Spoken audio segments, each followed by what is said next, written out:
സാമ്പത്തിക പ്രതിസന്ധിയാണ്. ഇപ്പൊ കെ എൻ ബാലഗോപാൽ പറഞ്ഞത് ഈ തെരഞ്ഞെടുപ്പിൽ അത് ബാധകമാകാൻ സാധ്യതയുണ്ടെങ്കിൽ കെ എൻ ബാലഗോപാൽ പറയുന്നത് പോലെ വോട്ടർമാർ വിശ്വസിക്കുമോ? ഒരിക്കലും വിശ്വസിക്കില്ല. ഇല്ല. എന്താ കാരണം? വലിയ പ്രയാസ അല്ലേ? ഇപ്പൊ ശമ്പളം മുടങ്ങി ചരിത്രത്തിൽ ആദ്യമായി. അവരെ മോശം സമയമാണ്. അവരുടെ മോശം സമയ മറ്റേ ചരിത്രം സൃഷ്ടിച്ചുകൊണ്ടിരിക്കുകയാണ്. അതിൽ പെട്ടത് ആണെന്ന് കൂട്ടിയാൽ മതി ഈ ഒരു വിഷയവും. അത്രേ ഉള്ളൂ.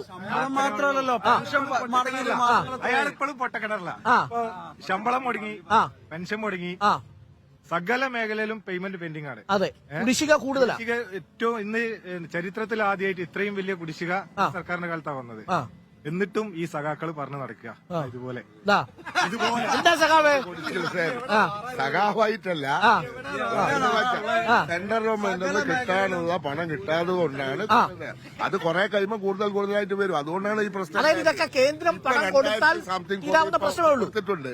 അതിനെ കൊണ്ട് ഇപ്പൊ പെൻഷനും എല്ലാം കൊടുക്കുമെന്ന് പറഞ്ഞു കഴിഞ്ഞു. 2 മാസത്തെ പെൻഷൻ കൊടുക്കും. കൊടുക്കും. അടുപ്പിച്ചുള്ള ഒരു സ്റ്റണ്ട് മാത്രമേ ഉള്ളൂ. ഇനി അങ്ങനെ കൊടുക്കുകയാണെങ്കിൽ എത്ര മാസമായിട്ട് പെൻഡിംഗ്? 7 മാസം ആവുന്നു. ഇലക്ഷൻ അല്ല, ഇപ്പോഴല്ലേ ഇവർ കൊടുത്തിട്ടുള്ളൂ. ഇപ്പോഴും ഓരോ ഉറങ്ങാൻ ഭരിക്കല്ലേ. ഓർഡർ ഇട്ടിട്ട് കിട്ടിയിട്ടുള്ളൂ. പൈസ കൊടുക്കൂ. അത് ഈ തെരഞ്ഞെടുപ്പിൽ അത് ബാധിക്കുമോ? അതൊന്നും ബാധിക്കും. തെരഞ്ഞെടുപ്പില് വേറൊരു വിഷയം കൂടി, പ്രത്യേകിച്ച് നമ്മളെ മലബാർ ഏരിയയില് അക്രമ രാഷ്ട്രീയം. ഇപ്പൊ നമ്മള് വയനാട് കണ്ടു, ടിപിന്റെ വിധി ഇപ്പം വന്നു. അപ്പൊ ഇതിൽ നമ്മള് നവകേരള സദസ്സിൽ രക്ഷാപ്രവർത്തനം കണ്ടു. ഇപ്പൊ നമ്മൾ ഇത് നിലവിൽ ഇതൊക്കെ കണ്ടോണ്ടിരിക്കുക. ഒരു പ്രതിസ്ഥാനത്ത് ഒരു പാർട്ടി മാത്രമേ ഉള്ളൂ അല്ലെ? അത് പ്രതിരോധിക്കാൻ ബുദ്ധിമുട്ടും, വളരെ ബുദ്ധിമുട്ടും. കാരണം പുതിയ ജനറേഷൻ ഇതൊക്കെ കാണുകയാണ്. അങ്ങനെ തന്നെയാണോ അഭിപ്രായം? തീർച്ചയായിട്ടും ആണ്. അങ്ങനെ തന്നെയാണോ അഭിപ്രായം? ആണോ? ഈ ഇലക്ഷൻ ശരിക്കും പാർട്ടിക്ക് വോട്ട് ചെയ്യുള്ളൂ. താഴെക്കുരു അവിടെ സർക്കാർ ഉദ്യോഗസ്ഥരോട് പറയാൻ ബുദ്ധിമുട്ടുണ്ട്. അങ്ങനെ എന്തിനാ പറഞ്ഞ? ഇപ്പം ഞാനൊരു സർക്കാർ ഉദ്യോഗസ്ഥനായോണ്ട് പറയാൻ ബുദ്ധിമുട്ടുണ്ട് എന്ന് പറയാൻ വേണ്ടി ഒരു സർക്കാർ ഉദ്യോഗസ്ഥൻ. അത്ര മതി, അതാണല്ലേ. അത്രേ ഉള്ളൂ. അത്രേ ഉണ്ട്. ഓക്കെ ഉമ്മ, നമസ്കാരം. അപ്പൊ രാവിലെ പരിപാടിയെ കഴിഞ്ഞു, ഇനിയിപ്പോ തിരിച്ചു പോവാ അല്ലേ? വോട്ട് ചെയ്ത നാളെ കോൺഗ്രസിൽ തന്നെ അയാൾ ഉണ്ടാവുന്ന ഉറപ്പുള്ളത്? ഉറപ്പുണ്ടോ? അത് നമുക്ക് ഉറപ്പില്ല. അത് പറയാൻ പറ്റില്ല. ഇപ്പൊ എന്താ അവിടെയൊക്കെ മാറി. അതുകൊണ്ട് ജനങ്ങള് കോൺഗ്രസ് സപ്പോർട്ട് ചെയ്യുന്നുണ്ട്. പക്ഷേ സഖാവ് ചോദിച്ച ചോദ്യം കോൺഗ്രസ് അവിടെ ഉണ്ടാവൂ എന്നാണ്. പറയില്ല, തിന്മയും പറയില്ല. സഖാവ് വീറില്ലാത്തവരാ. ഈ സകല ആളുകളും കോൺഗ്രസ് നിന്ന് പോയത് തന്നെയാണ്. EMS ഉൾപ്പെടെ കോൺഗ്രസ് നിന്ന് പോയതാ. അത് നോക്കിയിട്ട് കാര്യമല്ല, അത് പോയിക്കൊണ്ടേയിരിക്കും കാലങ്ങളില്. പക്ഷെ കോൺഗ്രസ് ജനങ്ങളുടെ ഇടയിൽ ഇന്ന് ശക്തമാണ്.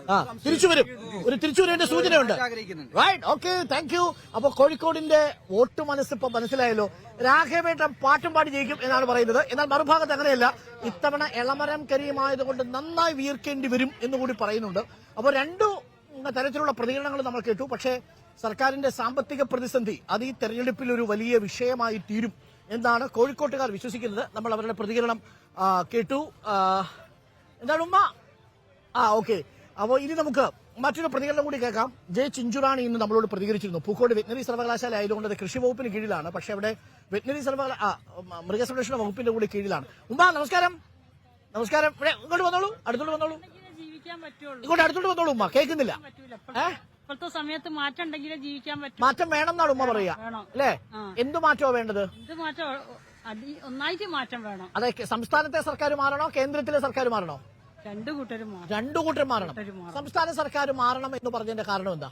കാരണം എന്ന് പറഞ്ഞാൽ ഇതന്നെ കുട്ടികളെ അനാസ്ഥകളാണ് ഇപ്പൊ പൂക്കോട് കോളേജിൽ കണ്ടത്. ഇവിടെ അനാസ്ഥാണ്. ഇവിടെ എന്താ അനാസ്ഥ?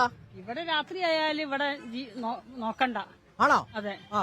അപ്പൊ അതുകൊണ്ട് ഭയങ്കര ബുദ്ധിമുട്ടായിട്ട് വരുന്നത്. അപ്പൊ രാത്രിയിൽ ക്യാമ്പസിൽ അല്ല ഇവിടെ ബീച്ചിൽ കുഴപ്പമുണ്ടെന്നാണോ പറയുന്നത്?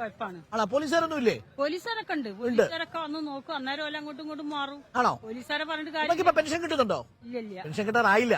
എനിക്ക് പെൻഷൻ ഒന്നുമില്ല. എന്താ പെൻഷൻ അപ്ലൈ ചെയ്തില്ലേ? ഇല്ല. ഓക്കെ, ശരി. എങ്ങനെ ജീവിതമൊക്കെ എങ്ങനെ പോകുന്നു? ഞാനിവിടെ കടല വിൽക്കുകയാണ്. എന്റെ മകന് ക്യാൻസറാണ്. ഇവിടെ കടല വിൽക്കുന്നുണ്ട്. അതെ, ക്യാൻസർ രോഗിയാണ്. സർക്കാർ രണ്ടിടത്തും മാറണമെന്നാണ് ഉമ്മയുടെ അഭിപ്രായം അല്ലേ? അതൊരു ഉമ്മയുടെ അഭിപ്രായമാണ്. അത് കോഴിക്കോട്ട് നിന്ന് നമ്മളിപ്പോ ഇവിടെ ബീച്ചിൽ കടല വിൽക്കുന്ന ഒരു ഉമ്മയാണ്.